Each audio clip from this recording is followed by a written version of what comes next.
ધારી તાલુકાનો વીરપુરથી ગઢિયા જતો રસ્તો હવે બન્યો લોકોના માથાનો દુખાવો સમાન। રોડ હવે ખરેખર તેના મૂળ આકારમાં રહ્યો નથી। એક ફૂટ કરતાં પણ વધારે 5 કિલોમીટરના રસ્તા ઉપર ખાડા પડી ગયા છે। ગઢિયા ગામનો મુખ્ય રસ્તો હોય અને સતત લોકોની અવરજવર રસ્તા ઉપર રહેતી હોય ત્યારે ગઢિયા ગ્રામજનો દ્વારા નવો રસ્તો બનાવવા માટે માંગણી કરી રહ્યા છે। વહીવટીતંત્ર દ્વારા માત્ર વાયદાઓ જ આપવામાં આવે છે, નક્કર કોઈ કામગીરી કદી થતી નથી। ત્યારે આજે ગઢિયા ગ્રામજનોએ ન્યૂઝ સાથે વાતચીતમાં જણાવ્યું હતું, નવો રસ્તો બનાવવામાં નહીં આવે તો ગ્રામજનો દ્વારા ધારી મામલેદાર કચેરી આવેદનપત્ર પાઠવવામાં આવશે અને ત્યારબાદ પણ આ રસ્તાની સમસ્યા દૂર કરવામાં નહીં આવે તો ના છૂટકે આંદોલન પણ કરવામાં આવશે।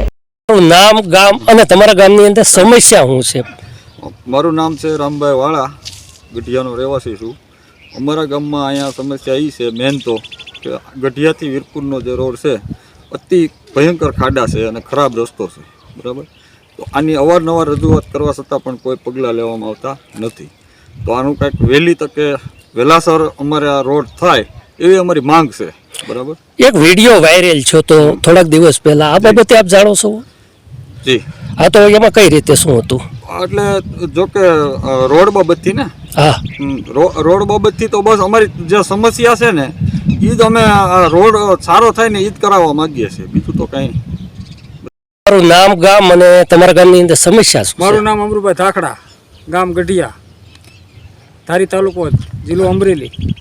આ રોડનું અમે રક્ષા આપવી ને તો રક્ષા વીરપુર નથી પૂગતી ને, વીરપુરવાળાના 500 રૂપિયા દેવી ને તોય ગઢિયા નથી આવતા મૂકવા કોઈ, અને ગોઠણા ખાડા પડી ગયા। કોઈ અમારો રોડનું કોઈ રજૂઆત જ કરતી નહીં। મત લેવા ટાણા કહે કે અમે રોડ કરાવી નાખશું, આ જેવીભાઈ કે કાકડિયા કહી ગયા હમણાં કરી નાખશું, કોઈ ધ્યાન જ નથી દેતું। સંજય વાડાનો રિપોર્ટ, S9 ન્યૂઝ ધારી। અમારી તમામ માહિતીથી અપડેટ રહેવા માટે જોડાયેલા રહો S9 ન્યૂઝ સાથે।